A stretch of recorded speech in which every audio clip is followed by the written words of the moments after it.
सर्वांना नमस्कार. सर्वांचं माझ्या आजच्या नवीन व्हिडिओमध्ये आणि माझ्या YouTube चॅनलमध्ये मी मंजुषा हार्दिक स्वागत करते. आजच्या व्हिडिओमध्ये आपण माहिती पाहणार आहोत किडनी फंक्शन टेस्ट किंवा रिनल फंक्शन टेस्ट RFT या रक्त तपासणीविषयी. RFT या रक्त तपासणीतून आपल्याला काय कळतं? RFT किंवा KFT रिनल फंक्शन टेस्ट या तपासणीमधून आपल्याला आपल्या किडनीचं काम कसं सुरू आहे ते कळू शकतं.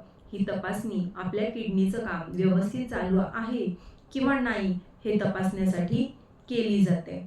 आणि किडनीचं काम काय असतं? तर किडनीचं काम अतिशय महत्त्वाचं आहे. आपल्या शरीरातील इलेक्ट्रोलाइट्सचा बॅलन्स योग्य ठेवणं, आपल्या शरीरातील रक्ताचं फिल्ट्रेशन करणं, शुद्धीकरण करणं आणि आपल्या शरीरातील विषारी घटक टॉक्सिक सबस्टन्सेस बाहेर टाकण्याचं महत्त्वाचं काम किडनी करत असते.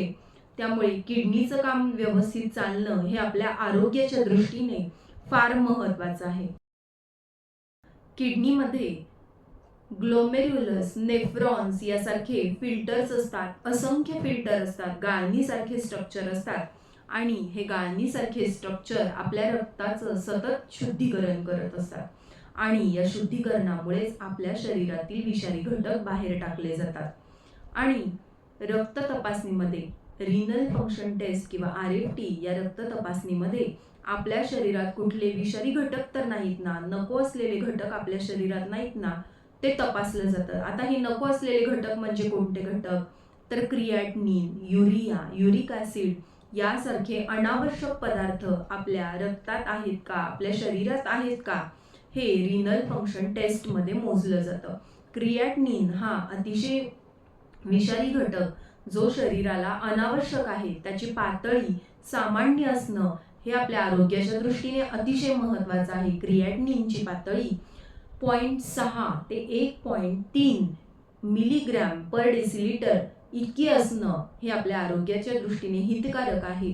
यापेक्षा अधिक जर क्रिएटिनिनचं प्रमाण असेल तर ते आपल्या शरीरासाठी, किडनीसाठी धोकादायक आहे. किडनीचं काम व्यवस्थित सुरू नाही हे या तपासणीतून लक्षात येतं. त्यासोबतच युरिया, युरिक ॲसिड हे देखील मोजले जातात. युरिक ॲसिडचं सामान्य पातळी ही 3.5 ते 6 मिलीग्रॅम पर डेसिलिटर इतकी आहे. आणि युरिक ॲसिड जर आपल्या शरीरातील युरिक ॲसिडची पातळी वाढली तर आपल्या सांध्यांमध्ये सूज येणे, सांधे दुखणे, अंगठा दुखण्यापासून सामान्यतः या दुखण्याची सुरुवात होते आणि हळूहळू सगळे सांधे दुखू लागतात. अशा प्रकारे युरिक ॲसिडचं शरीरातील प्रमाण वाढणं हे देखील किडनी डिस्फंक्शन किंवा किडनीचं काम व्यवस्थित सुरू नाही याचं एक लक्षण असू शकतं. युरियाचं प्रमाण देखील 15 ते 40 मिलीग्रॅम पर डेसिलिटर इतकं असणं हे योग्य आहे. यापेक्षा अधिकची पातळी आपल्या शरीरासाठी धोकादायक आहे.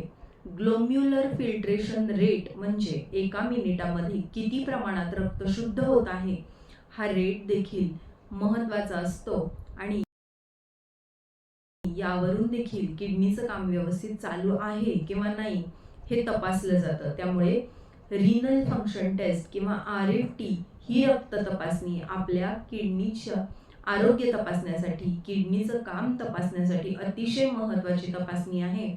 आणि ही तपासणी आपण वेळोवेळी करून घेतली पाहिजे. लघवीची तपासणी देखील यासोबत केली जाते. लघवीमध्ये प्रोटीनचं, अल्ब्युमिनचं प्रमाण किती आहे हे देखील तपासलं जातं. लघवीमधून जर प्रोटीन्स बाहेर पडत असतील तर ते देखील आपल्या शरीरासाठी धोकादायक आहे. कारण प्रोटीन शरीराबाहेर पडणं, प्रमाणापेक्षा अधिक प्रोटीन्स शरीराबाहेर टाकलं जाणं हे देखील चांगलं नाही. त्यामुळे लघवीमधलं अल्ब्युमिनचं, प्रोटीनचं, साखरेचं प्रमाण देखील या तपासणीमध्ये तपासलं जातं. रक्त, लघवी या दोन्हीची तपासणी या टेस्टमध्ये केली जाते. त्यामुळे RFT किंवा रिनल फंक्शन टेस्ट ही वेळोवेळी करून घेणं हे अतिशय महत्त्वाचं आहे. असेच आरोग्यविषयक माहिती देणारे व्हिडिओज मी माझ्या चॅनलवर नेहमी घेऊन येत असते. असे आरोग्यविषयक माहिती देणारे व्हिडिओज पाहण्यासाठी माझ्या चॅनलला सबस्क्राईब करायला विसरू नका. व्हिडिओ आवडला असल्यास लाईक शेअर आणि कमेंट करायला विसरू नका. थँक्यू.